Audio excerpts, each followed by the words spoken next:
Here we go. Interesting. Let's see what Karl has to say. Yeah. Pong rip mode. Yeah, brother. Yeah, it's very long. Well, here we go. The executive summary. Unidentified flying objects, now referred to as unidentified flying phenomena by the Department of Defense, are almost perennially vexing. With their origins still unknown and the names given to them from Foo Fighters during World War II to slow walkers, fast walkers, unidentified drones today, to varied to clarify their nature. Moreover, despite undertaking many study efforts on the objects from the immediate post-war period forward, the U.S. government has provided no definitive public resolution to the UFO Enigma. In a display of courageous leadership, Senator Mike Rounds and former Senate Majority Leader Chuck Schumer sought in 2024 to address this issue by reintroducing their Unidentified Anomalous Phenomena Disclosure Act, which was passed in the previous year's legislative session only after being gutted of its most significant provisions. Modeled after the President John F. Kennedy Assassination Records Collection Act 1992, the reintroduced Disclosure Act would have established proper accountability and oversight over government activities concerning the phenomena by elected officials in both the executive and legislative branches. Unfortunately, the legislation once again failed to pass. This paper seeks to definitively articulate the rationale for its reintroduction for a third and final time in 2025, and more importantly, the establishment through its passage or by executive order of its most crucial provisions: a publicly accountable UFO control group and eminent domain over technologies of unknown, aka non-human origin. Interesting. Yeah. The UAP Disclosure Act would create an independent review board of 9 distinguished citizens at the uppermost tiers of the professions to serve as that control group. Nominated by the President and confirmed by the Senate, the board would have responsibility of centralizing and assessing all extent government information concerning UFOs, with the intent of creating public transparency, assessing the defense and national security issues raised by the objects, and setting the agenda for international cooperation. Accorded authority to adjudicate the release and postponement of all records relating to unidentified anomalous phenomena, the Disclosure Act directs the board to develop a formal campaign plan for the President containing precise requirements for periodic review, downgrading, and declassification of UAP records and material. This benchmark-driven controlled disclosure plan, which specifies the exact time and specific occurrences following which each postponed item may be appropriately disclosed, would supersede all prior classification standards previously deemed applicable to such records. Beyond executing this plan, the review board would also be ideally suited to recommend national policy addressing the whole of government issues raised by the reality of UFOs, the need for federally funded scientific research on the subject, and proposals for meeting this global challenge through diplomatic and/or economic cooperations with allies. Of equal importance, the UAP Disclosure Act also addresses recent whistleblower testimony that recovered technology materials of non-human origin were transferred by the government to certain private aerospace companies, perhaps to avoid accountability to elected officials. Yes, oh my. The act reverses this decision, which possibly violated federal acquisition regulations, by directing the executive branch to invoke eminent domain over any and all technology materials that incorporate science and technology that lack prosaic attribution or known means of human manufacture. This action would ensure that any recovered materials will be under the control of the President, while also mitigating the risks they have posed to national security from being in industry hands, ensuring their integrated and systematic study, engendering public transparency, and fostering societal advancement through their in safe reintroduction into the stream of commerce. And now we understand why it was gutted. We understand very well now why they gutted that thing as quickly as possible, right? Anyway, all their compromised assets were right on the floor, ready to fucking gut that thing. All right. The vexing problem of UFOs. The modern era of identified flying objects, aka UFOs, began with pilot and businessman Kenneth Arnold's famous sighting of 9 reflective metallic crescents traveling at approximately 1,200 miles per hour over Mount Rainier in Washington state on June 24, 1947. Quickly dubbed flying saucers by headline writers who confused Arnold's report of their motion as being like saucers skipping over water with a description of their morphology, UFOs have long been a vexing problem due to the inconsistent appellations and inaccurate description given to them. Now referred to as unidentified anomalous phenomena by the Department of Defense, UFOs have been variously reported as mystery airships in the late 19th century. Foo Fighters during World War II, ghost rockets when sighted over Scandinavia in the immediate post-war period, slow walkers or fast walkers on account of their exo-atmospheric tracks by U.S. Space Command, and even by USOs when encountered in submerged state by our maritime forces. Denied by skeptics and rejected by modern scientists, the volume and veracity of reporting nevertheless belie such summary dismissal. Yes.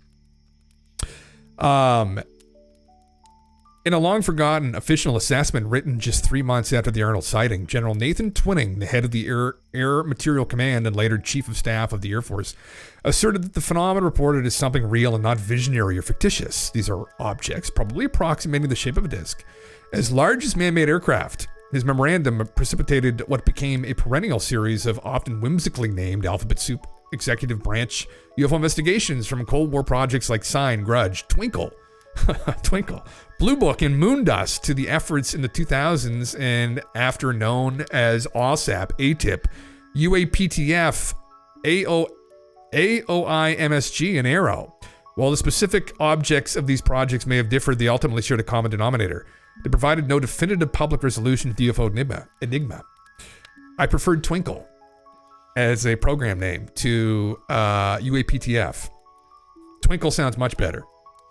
The UAP Disclosure Act, displaying courageous leadership over this still seemingly fringe topic, Senator Mike Rounds and former Senate Majority Leader Chuck Schumer sought in 2024 to address this issue by introducing their Unidentified Anomalous Phenomena Disclosure Act, which was passed in the previous year's legislative session only after being gutted of its most significant provisions.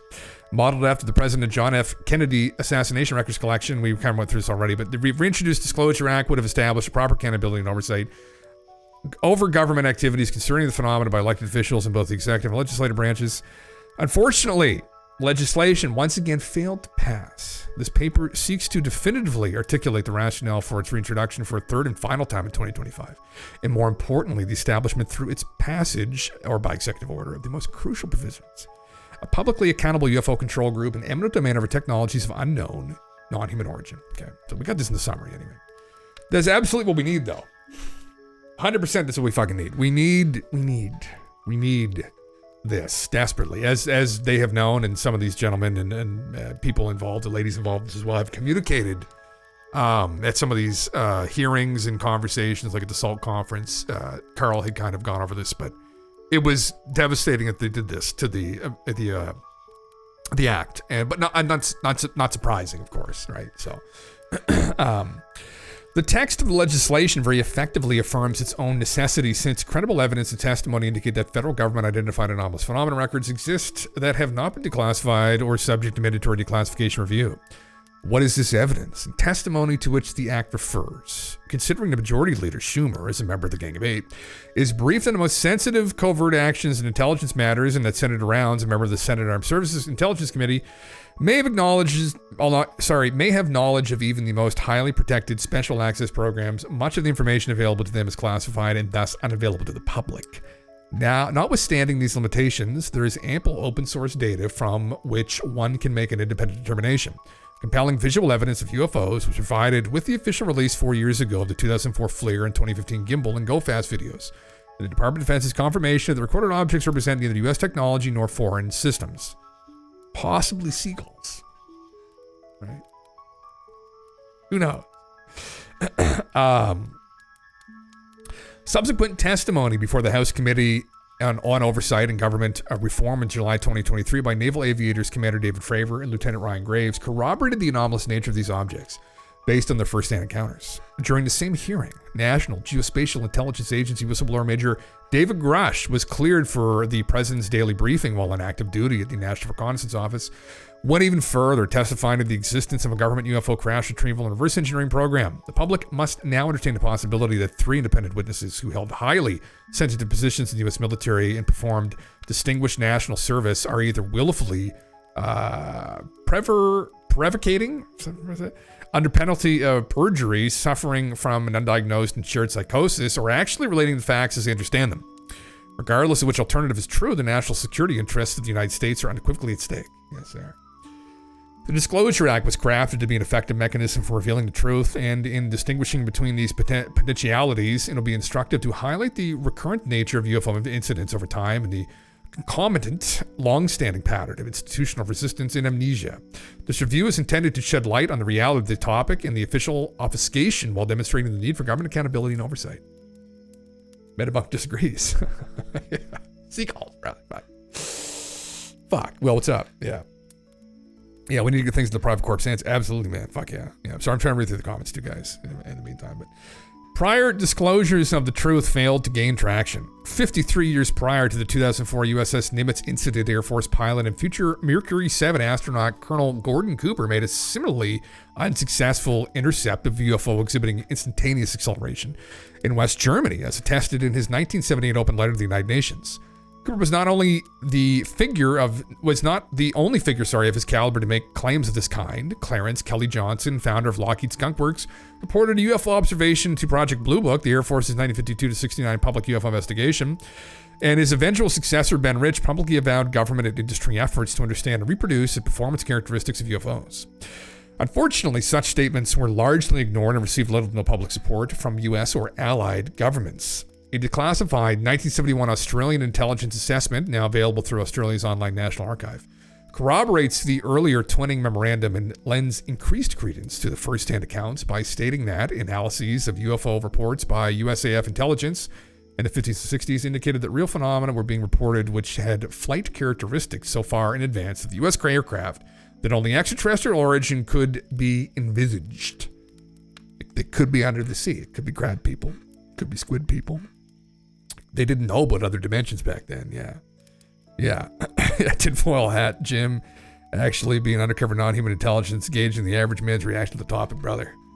I'm sure Steven will accuse me of being CSIS at some point if I actually get the stream going. Steven Girl say I'm CSIS. I say, brother, trust me, I'm not. Don't have anything to do with me. All the documents I sent him about Nibiru, they're like, this guy's fucking crazy. Okay, so here we are here, okay. Where the fuck was I actually? Sorry. Okay, here we are. A declassified 1971 Australian intelligence assessment, now available through Australia's online National Archive, corroborates the earlier twinning memorandum and lends increased credence to the first-hand accounts by stating that analyses of UFO reports by USAF intelligence... Oh, sorry, I read through that, sorry. I need to read through the second part. A government agency studied the UFO reports with the intention of determining UFO propulsion methods, sorry. And persuaded the USAF to use Project Blue Book as a means of publicly debunking UFOs and a later stage to allocate funds for the launching of a crash program into anti-gravity power, such as intensive onslaught of the gravity enigma can only be rationalized in the context of a firm belief that UFOs were real, that the intelligence behind them knew how to control gravity. I may have missed this part too here, but the Australian assessment also discloses this government intentionally denied UFOs are real. Okay. A Battelle Memoriam Institute study commissioned by the United States Air Force statistically demonstrated in 1954 that the percentage of Blue Book cases lacking prosaic attribution increased as report reliability increased, and conversely that the number of cases with insufficient information for positive determination decreased with improving reliability. The most reliable reports therefore tended to overdetermine the cause, counterintuitively rendering them the least amenable to mundane explanation, or pretending a real signal of interest as opposed to a asymptomatically vanishing residual, as is so often claimed. This 6% unknown, or 701 genuine UFOs out of the 12,000-ish cases over 18 years would equate to more than three per month on average in the United States alone if appearing at a constant frequency. Extrapolation across the globe based on available foreign data conservatively suggests the presence of more than one credible anomalous incident per week somewhere in the world, and perhaps as many as one every other day. Interesting. Wow. Has that risen? Interesting. Yeah. Yes, yet by the late 1960s, the Air Force was hoping to terminate Blue Book in accordance with the Robertson Panel Review conducted by the CIA, which recommended debunking UFOs as early as 1953. Advice has succeeded beyond its proponents' expectations, infusing all elements of society, even unto the present. Despite statements by University of Colorado Project lead Dr. Edward Condon that UFOs are nonsense, but I am not surprised to reach that conclusion for another year. Scandalous public resignations from his namesake committee and a final report which case studies that objectively refuted his assertion. Blue Book was terminated in 1969. The charitable public might choose to withhold judgment concerning any superficial similarities with the current Department of Defense. All demand an anomaly resolution office investigation.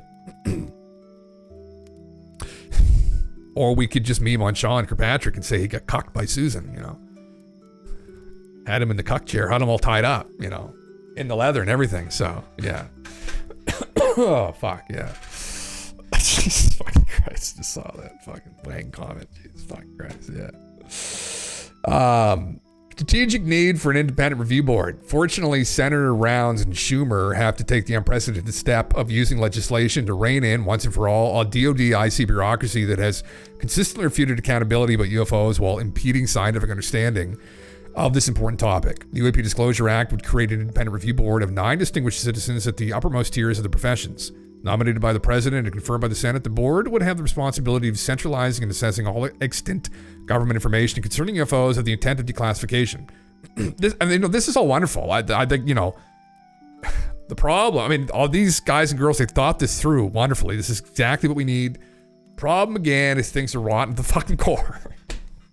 Things are rotten to the fucking core. And in a perfect world, this would happen. But that's the problem, is that we're not living in a perfect world. And so how do we get around all this horse shit? We might just have to drive through it. Now, what does that mean exactly? I don't know. Well, we're going to make a mess. There's going to be a mess. We're going to have to deal with the cleanup of a mess. Specific skill sets are explicitly directed to be included on the board. These align closely with what the Department of Defense call DIME, Phil P. Instruments of National Power, okay? Namely, the diplomatic, intelligence, military, and economic elements associated with external sovereignty, as well as the political, financial, informational, humanities, and natural sciences. Legal elements associated with internal sovereignty. Before a federal government, first problem, since the government has the most and best data, responsible disclosure can only occur through the integrated and synchronized application of all instruments of national power. Just as the ramifications of disclosure will simultaneously redound, whether positively or negatively, on the efficacy of these very same instruments, yeah.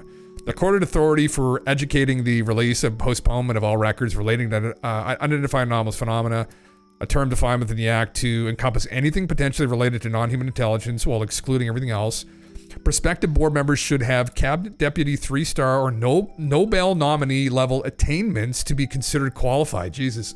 Okay, well, I mean, that would make sense. I mean, such bona fides will ensure that the president can have confidence in the board's recommendations, that the public may be assured by that its members will not court reputational harm by acquiescing the forced or contrived conclusions.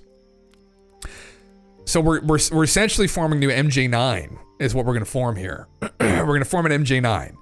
Unidentified anomalous phenomena disclosure is a process, not an event, and the sunset for the operation of the review board is accordingly set no earlier than the end of this decade, as Karl had elaborated on in his presentation. So the UAP Disclosure Act directs the board to develop a formal UAP campaign plan for the president containing precise requirements for periodic review, downgrading, and declassification of UAP records and material. This benchmark-driven controlled disclosure plan, which specifies the exact time and specific occurrences following which each proposed item may be appropriately disclosed, supersedes all prior classification standards previously deemed applicable to such records, and is one of the several pivotal differences between this legislation and the JFK Act, which contained no such stipulation. The benefits and transparency of this approach over previous attempts in terms of intended results, i.e. a presumption of immediate declassification with exceptions acquiring plan, and a procedural means of achieving such results, recurring public status updates published in the Federal Register, are self-evident in the legislative text. Okay. Now he's going into some cases, okay? All right. Yeah.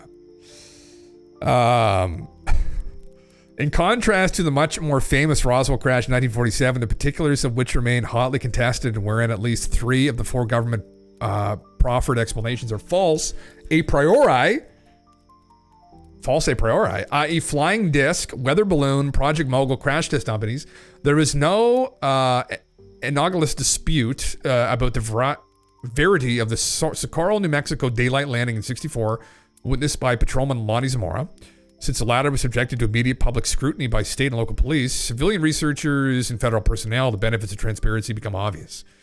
Although the underlying cause of both incidents remain unexplained, the need for public accountability is evident. And a controlled disclosure plan is the right mechanism for responsibly bringing to light all government knowledge pertaining to such events. So, yeah, again, a priori, things true in and of themselves, right? So, like the crash, obviously, the explanation by the government that it was crash test dummies doesn't make any fucking sense. For instance, when it comes to Roswell, because crash test dummies weren't used until a couple years after the event happened. So they tried to use back in the 90s, the Air Force, an explanation that it was crash test dummies, what people had witnessed, but for bodies. But I think it was 1954 or something. The crash test dummies came around. So it's like, it was just they debunked themselves in that report, right? So you didn't need any kind of further evidence that this was a fucking cover up. Just poorly done as well. And then some people still bought it hook, line, and sinker. Oh, the Air Force explained all that. It's like, brother, they just read the headlines, right? It's like the Drudge Report syndrome. It's like they just read the fucking headlines. They don't fucking actually read any of the details in the report. It's like, holy fuck. Like, anyway. The review board's principal function, of course, must be to advise the president about the nature and scope of the phenomena and thereby facilitate the reestablishment of proper accountability within government. Consistent reporting over the decades has demonstrated a strong correlation between UFO activity and the nuclear assets of the United States. Incursions into the Northern Tier ballistic missile early warning system during the 1970s, as well as manipulation of the readiness status of ICBMs at Malmstrom Air Force Base in the 1960s, are well attested. Additionally, radio frequency interference has been recorded in many encounters, such as the 1957 instance, during which the Ellen Tier RB-47 reconnaissance aircraft in a routine training flight across the U.S. Gulf was harassed by UFOs for many hours. The full ramifications of this event have never been made public. An equally remarkable and representative case later that same year is the town of Levelland, Texas, saw an egg-shaped object sequentially overfly numerous civilian and law enforcement witnesses, disrupt radio reception, stall car engines, and emit heat and light signatures. Yeah, the boys are in the back of the pickup truck and just literally sitting in the middle of the road. That one was interesting. Reporting to the president, the review board would be uniquely capable of addressing this homeland defense and national security nexus, not otherwise amendable to resolution by existing low-level DoD-centric efforts, such as the Aero office. Yeah. So, yeah, it's fucking. Yeah, interesting. Injuries to close observers are less frequently reported, but not uncommon. A feature of encounters concerning which the review board would be similarly well positioned to inform public policy. A relevant, well-known example is the Rendlesham Forest incident, colloquially known as Britain's Roswell, which unfolded over several consecutive nights in December 1980, when multiple UFOs appeared over and even landed near the Ben Waters Royal Air Force Base, 80 miles northeast of London.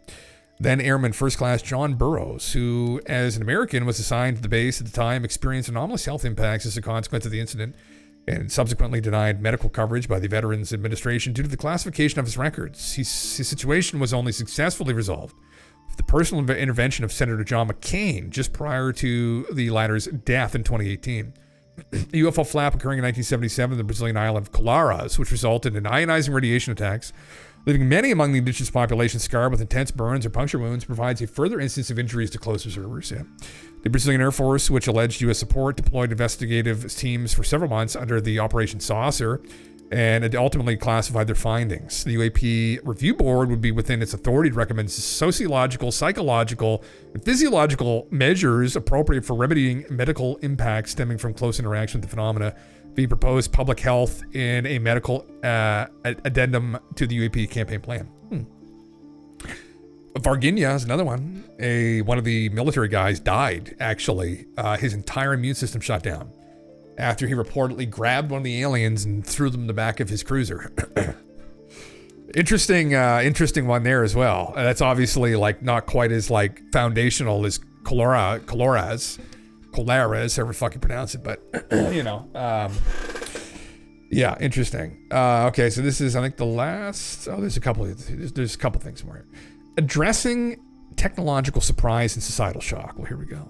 Right, ontological shock.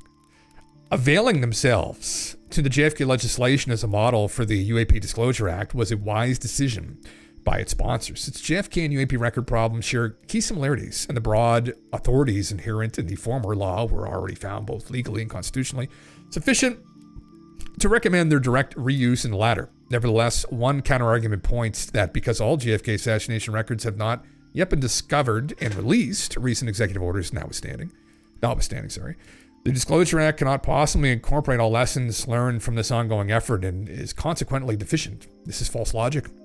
Unidentified anomalous phenomena are not simply a problem of historical significance, as are the JFK records, since UFOs simultaneously harbor the real possibility of unrecognized present-day technological surprise. They do. Two noteworthy air-to-air engagements reported through official Defense Intelligence Agency channels illustrate this point. In 1976, an American-made Iranian F-4 Phantom aircraft engaged UFO over Tehran. In 1980, a Soviet export model Sukhu Su-22 fighter encountered an unidentified object over La Joya Air Base in Peru.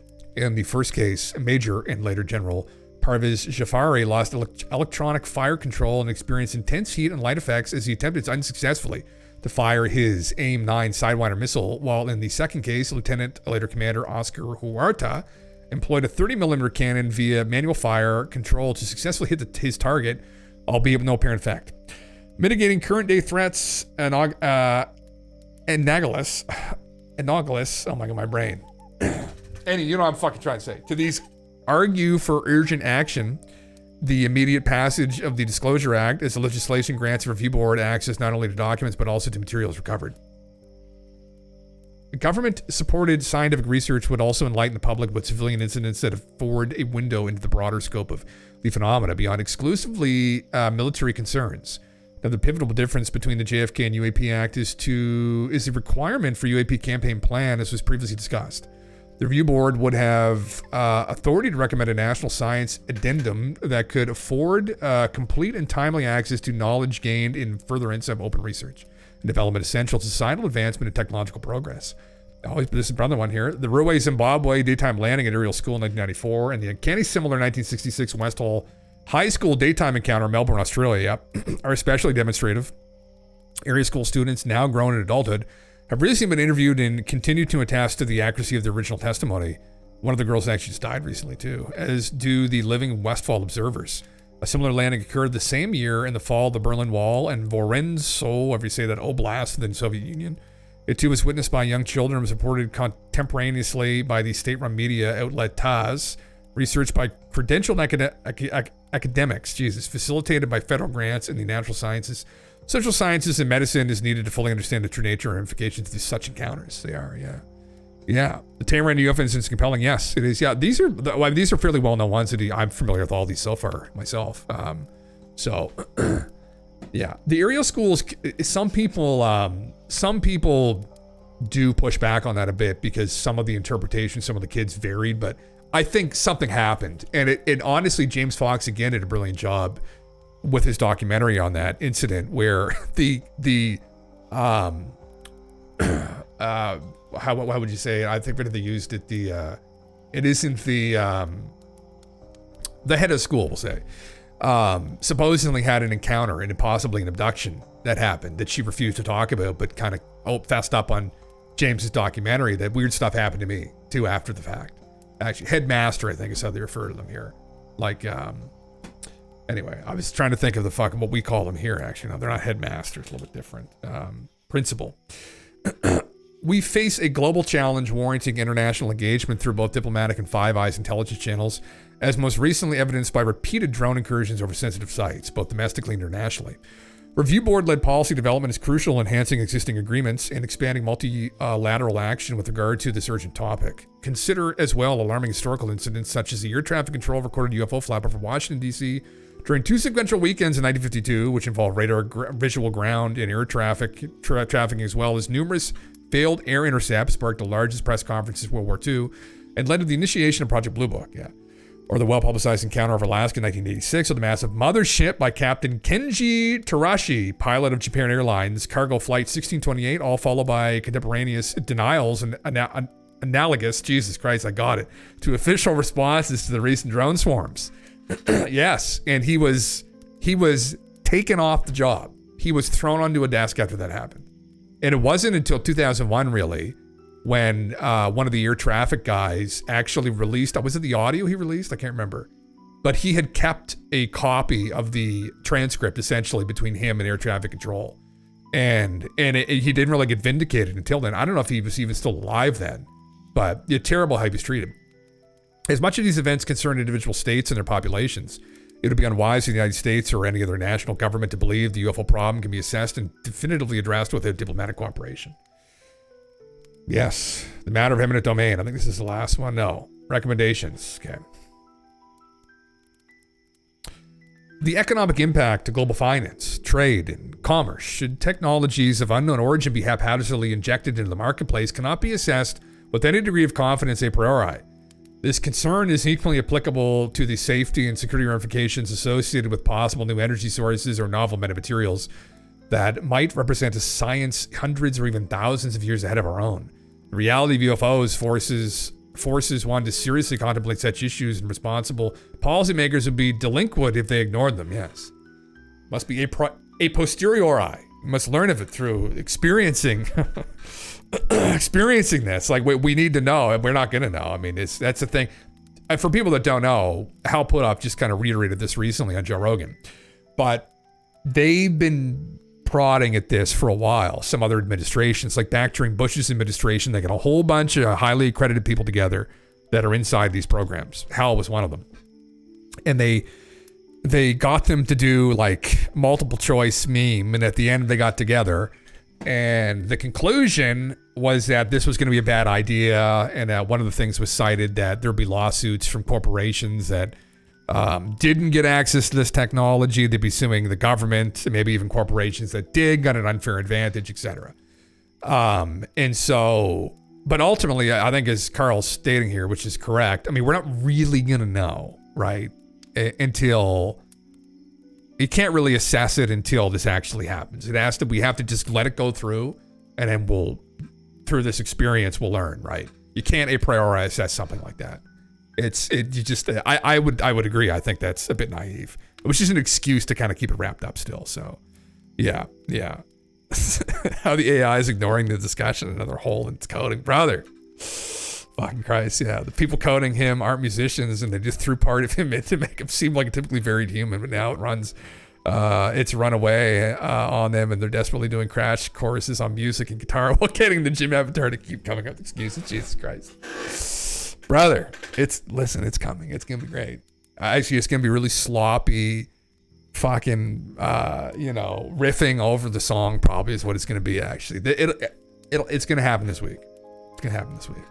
And I've said it's going to happen multiple times, but we've been working on it, and it's going to happen. And all I've got to do is just pull the trigger. I won't be able to hear what I was going to do is I'm going to unplug the headphones out of the mic, and then when I want to play, I'll plug it just into my Focusrite, and then it's problem solved. And you guys will still hear both. I'll just change it, and then that'll be in the outro. So I didn't even need my mic at that point, so I can just play. There you go. Yeah. Fuck. Okay, so we went through that a priori beam. Indeed, whistleblower testimony suggests that technology materials of non-human origin were transferred to certain private aerospace companies, perhaps to avoid accountability to elected officials. The Disclosure Act reverses this decision, which possibly violated the federal acquisition regulation, by directing the executive branch to invoke eminent domain over any and all technology and materials that incorporate science and technology that lack prosaic attribution or known means of human manufacture. The stipulation engendered significant debate and even derision during the 2023 legislative conference. Nevertheless, such resistance is misguided. Certainly, if the federal government has already acquired material as alleged, then no additional authority is needed beyond what is already in force. In fact, this point is unconditionally true as established in uncontested landmark U.S. case law. Eminent domain appertains to every independent government. It requires no constitutional recognition. It is an attribute of sovereignty. Yeah. Senator Schumer and Rounds are obviously cognizant of the legal basis of eminent domain, so why did they choose to include a controversial and possibly unnecessary provision? The answer is simple and apparent. It is neither gratuitous nor tangential. Jesus Christ. Anyway. But rather essential to their intent to ensure that the review board, acting in the name of the president, cannot be legally denied access to any technology of unknown origin, regardless of its current disposition, and two, to remove all ambiguity surrounding the otherwise fungible nature of said ownership. Other important Administrative advantages immediately accrue. 3, to national security by ensuring uniform protective measures and proper dispositioning of sensitive and potentially hazardous materials. 4, to integrated and systematic study by centralizing all available evidence for the first time. And 5, to control disclosure by enabling a deterministic and expeditious, Jesus Christ, public pathway. Lots of big words here. Fundamental ethical drivers further argue for this course of action, including 6, transparency afforded by a publicly acknowledged civilian authority that is more readily held accountable for its disclosure or postponement decisions than a baseless bureaucracy. 7, equity in achieving the greatest public good when not motivated exclusively by parochial and pecuniary interests. Neither of those words I'm not familiar with, but some kind of legal jargon, I'm assuming. Fuck my glasses. Just a second. I need these bitches. Fuck. Just a second. All right. Okay. 8, societal advancement by facilitating informed and safe, dog hair over my glasses, reintroduction of the material into the streams of commerce. The only valid counterargument is the potential infringement on individual property rights that form the basis of a free market capitalist society. Obviously, this is a non-trivial concern, as the Fifth Amendment to the Constitution indeed stipulates, nor shall privacy property be taken for public use without just compensation. Yeah, the Disclosure Act accordingly mandates the narrowest possible scope for invoking eminent domain. Fuck. You missed the beginning, brother? Oh, just give me a second. I'll go over it again, all right? 20 fucking subs. We'll go over again, yeah. We've got a brother counter. How about an outro promise counter? Started at 50. It's gonna come. It's gonna come. It will come. It's gonna come. Yeah. Yeah. I find it interesting why certain temples around the world were filled with mercury, maybe now keeping us out, but keeping something trapped within, brother. Yeah, that is a weird meme, isn't it? What was it? Some Chinese emperor, his whole thing's surrounded by mercury. Yeah. Carl's way more of a jam and true legend than most people give him credit for. Thanks for reading. Yeah, man, no worries. Yeah, we're almost down to a little bit and I'll fucking wrap it up. But yeah, absolutely. This is, it's a good summarization of like why this is a valid topic of study, really. And how this is not ridiculous in any way, shape, or form. And there's so much out there already. And really, one of the only logical conclusions you could come to looking at this top down is that it's probably extraterrestrial. They could have been living here for a while, who knows? But like, it's not us. And I think it's just a good TLDR, really, of everything. Wonderful. It's a good dissertation. Very well written. Yeah, he's a very well thought out guy. You can just listen to him speak. You can tell that he's a very well thought out person. One way you could listen to what people have written too is a good way to kind of infer like how they think and how they write. And it's all very well written, aside from some legal jargon I couldn't even pronounce. Like, it's been flowed very well. For a very brilliant guy, clearly. For any property to be subject to this provision, it would need to be considered of non-human origin. There is no legal precedent for human ownership of non-human property. What legal basis should then apply in adjudicating private ownership of material that was neither inherited, bought, nor manufactured by the claimant, rather found?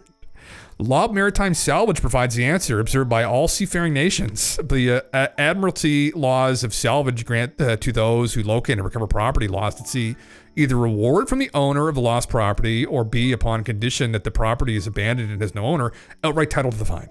In our scenario, the owner is tautologically known to be non-human intelligence, rendering an education of abandonment a diplomatic affair that ultimately falls under the purview and authority of the President of the United States. Give it back to Skinny Bob. Tell Skinny Bob to fuck off, it's ours now. You landed on our soil, go fuck yourself. Therefore, a reward fee should be appropriately apply, with the federal government stepping in on behalf of the absent owner to provide compensation. The exercise of eminent domain is only an interim stage necessary until the diplomatic, national security, and financial implications of technology's non-human origin are fully analyzed and resolved. Okay. How are we going to deal with all these greedy fucks saying, well, why didn't you give me little bits and pieces? I went out of business and now I need to be compensated appropriately for not having the same advantages that this other corporation was provided from you. I was like, shut the fuck up. What Don could do is you could just sit. You could just put the red button on the desk, and when all those complaints come in, you say, shut the fuck up. That's what I would do personally. I'd just say, shut the fuck up, right? There's more important things to talk about right now, right? Just put the red button on the desk, say shut the fuck up, right? What's that? Is it the Patriot Act? Say listen. You're a terrorist. If you shut up, if you say anything.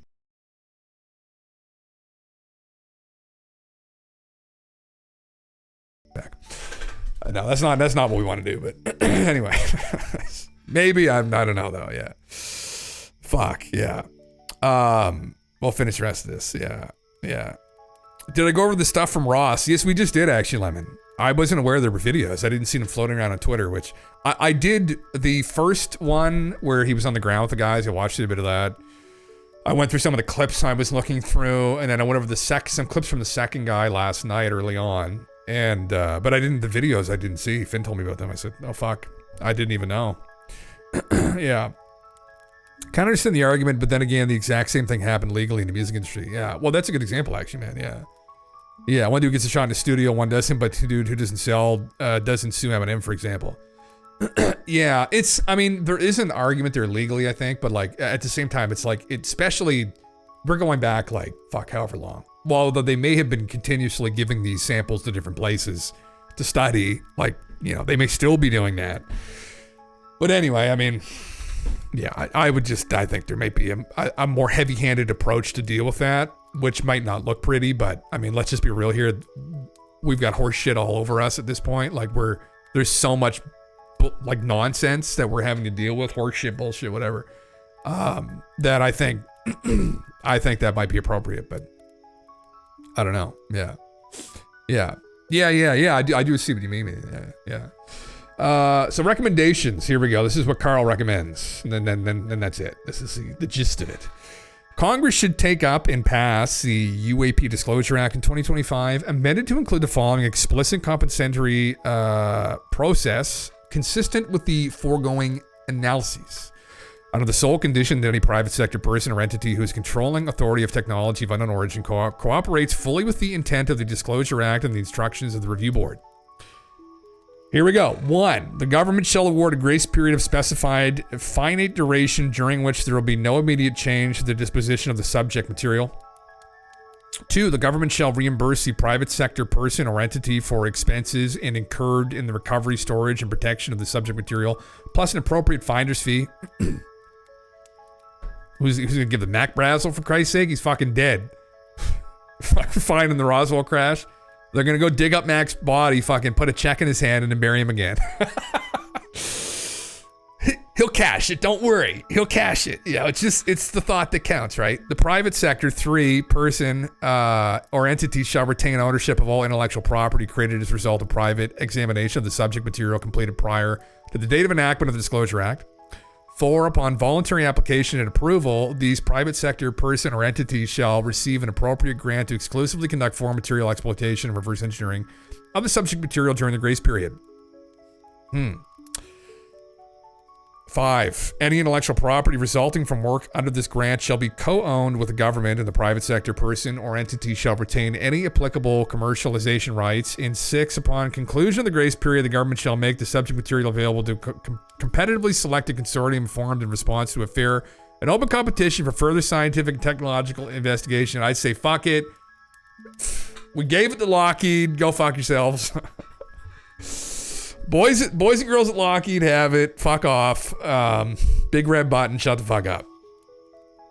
This is obviously a very diplomatic way of approaching all this. Anyway. According to the UAP Disclosure Act, all federal government records concerning unidentified anomalous phenomena should carry a presumption of immediate disclosure, and all records should be eventually disclosed, not later than the date that is 25 years after the date of the first creation of the record. Since mismanagement of this process may theoretically cause catastrophic consequences, for example, societal disruption, challenges to the legitimacy of existing authority structures, ontological shock, financial instability, false authority syndrome, and stagnation of an initiative, the Act puts in place a control structure, much like what President Truman and Eisenhower have implemented had they been confronted, as is often alleged, with the same problem. However, proper oversight is ensured in the Act by requiring the President seek outside input for review board nominations, agree to open Senate confirmations, routinely publish unclassified progress reports in the Federal Register, provide written classified justifications for all postponements, develop a controlled disclosure plan, and annually brief the Oversight Committee of both chambers. Even if one believes that current Department of Defense efforts are effective, it's ARROW, designed to function at a middle management level in this formerly recalcitrant department, is inadequate and ill-suited to addressing the national strategic objectives for the review board was conceived. For which the review board was conceived. Therefore, error on the review board are neither competitive nor redundant, but in fact complementary. Excellent. Excellent. Well, no legislation is perfect. The UAP Disclosure Act is historic and holds the best promise of establishing proper federal oversight of anomalous phenomena, avoiding catastrophic disclosure through a controlled process, redressing potential misdeeds, preventing loss of technological dominance, and reasserting the moral right of the American people to fully understand the world in which we live. Nevertheless, entrenched interests in the military-industrial complex appear aligned against the act, the telltale sign, given that the same actors simultaneously claim the topic is vacuous. Conveniently, what harm accrues from a low-cost endeavor to assert proper oversight if there is no malfeasance? Senator Rounds and Schumer deserve high praise for their courageous and forward-looking stance in introducing this legislation. UFO disclosure is the only truly nonpartisan topic in the United States today, and every member of Congress should support its reintroduction in 2025 and vote yeah. It is the right thing to do now and for posterity. Sorry. And prosperity for us. Interesting. Well, you're very well written. A good TLDR of the efforts ongoing behind the scenes to try and bring this stuff to light, and highlighting some of the assholes that have been trying to cover all this shit up by gutting this act and putting pressure to, gut it, and, whispering into these gentlemen's ears as to why this shouldn't be in here and that shouldn't be in there, and blah, blah, blah, blah, blah, blah, blah, blow it all wide open. That's what I say. But it may come to, though, yes. We just are out in the front lawn just begging to get sucked up. To take us. Take our seed. Do whatever what are we going to trade with, right? What do we have to trade with Skinny Bob for? What do we have that you need, right? That you can't just take yourselves anyway. We'll just go willingly. We won't go screaming this time, right? I don't know. Anyway, that's it. Interesting. Very well written. The UFO Enigma. I'll probably put this on YouTube, but no one watches it, so I'll clip it. There you go. Clip done.